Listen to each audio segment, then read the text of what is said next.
So that's the answer which I wanted to give you.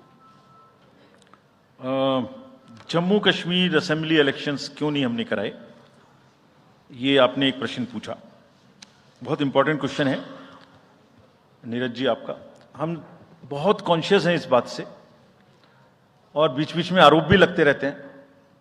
हम वहां गए थे तब भी हमसे लोगों ने कहा कि हमें तो सुप्रीम कोर्ट जाना पड़ा आपसे क्या आपको कहलवाने के लिए कि इलेक्शन कराइए, और आप क्यों नहीं कर रहे हैं। तो पहली बात, आपने इतने समय से क्यों नहीं किया। तो पहली बात मैं सबके सामने ये इसको स्पष्ट करना चाहता हूं कि Jammu and Kashmir reorganisation act was passed in 2019। ये सबको विदित है कि 2019 में Jammu Kashmir reorganisation act pass हुआ।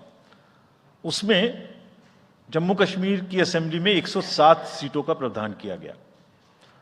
उस 107 में से 24 सीटें रिजर्व थीं पाक ऑक्यूपाइड जेएंडके की, बची 83 में से 7 रिजर्व थी एससी के लिए और एसटी के लिए कोई रिजर्वेशन नहीं था। राइट। 2022 में उसके बाद डिलिमिटेशन कमीशन आया और उसकी रिपोर्ट्स को एक्सेप्ट करके नोटिफाई किया गया। उसने इन सीटों की संख्या में परिवर्तन कर दिया। तो another act change this number of seats. क्या हो गया, 107 से बढ़ के 114 हो गई, 24 उसमें पाक ऑक्यूपाइड जेके की रही, 90 बची, तो 83 से बढ़ के 90 हो गई और 9 सीट एसटी के लिए रिजर्व कर दी गई। ये नया फीचर क्रिएट हो गया। और साथ ही साथ 2 सीट माइग्रेंट्स के लिए रिजर्व कर दी गई, जिसमें से 1 वुमेन की थी। और उसके बाद 1 सीट का नॉमिनेशन अलाउ किया गया, जो कि पीओके से डिस्प्लेस्ड लोग जो इंडिया में हैं उनके लिए वो रिजर्व की जाएगी। और ये सारे, जिसका मतलब Reorganization Act and Delimitation Act were not in sync, and therefore there was no occasion for the commission to conduct the election till that happens. When did that happen? That happened in December 2023 by amendment in the J&K Reorganization Act. तो हमारा metre कब से चालू हुआ है? दिसंबर 2023 से metre चालू हुआ है चुनाव कराने का। असेंबली और पार्लियामेंट में चुनाव कराने के लिए हम जेएनके के सभी पॉलिटिकल पार्टीज ने हमसे कहा, ऑल, कि आप हमारा चुनाव पार्लियामेंट के साथ करेंगे। वी रेस्पेक्ट दैट, और हम समझते हैं कि हमारी ड्यूटी है हम उसे कराएं।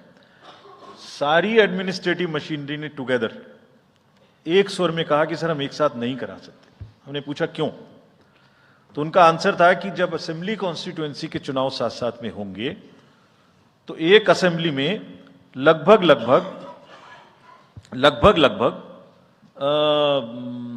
10 से 12 कैंडिडेट खड़े होंगे। सो 90 इंटू 12 करीब 1000 कैंडिडेट हो गए। और जेएंडके में सिक्योरिटी की वजह से हर कैंडिडेट को कम से कम 2 सेक्शन फोर्स प्रोवाइड करनी पड़ती है।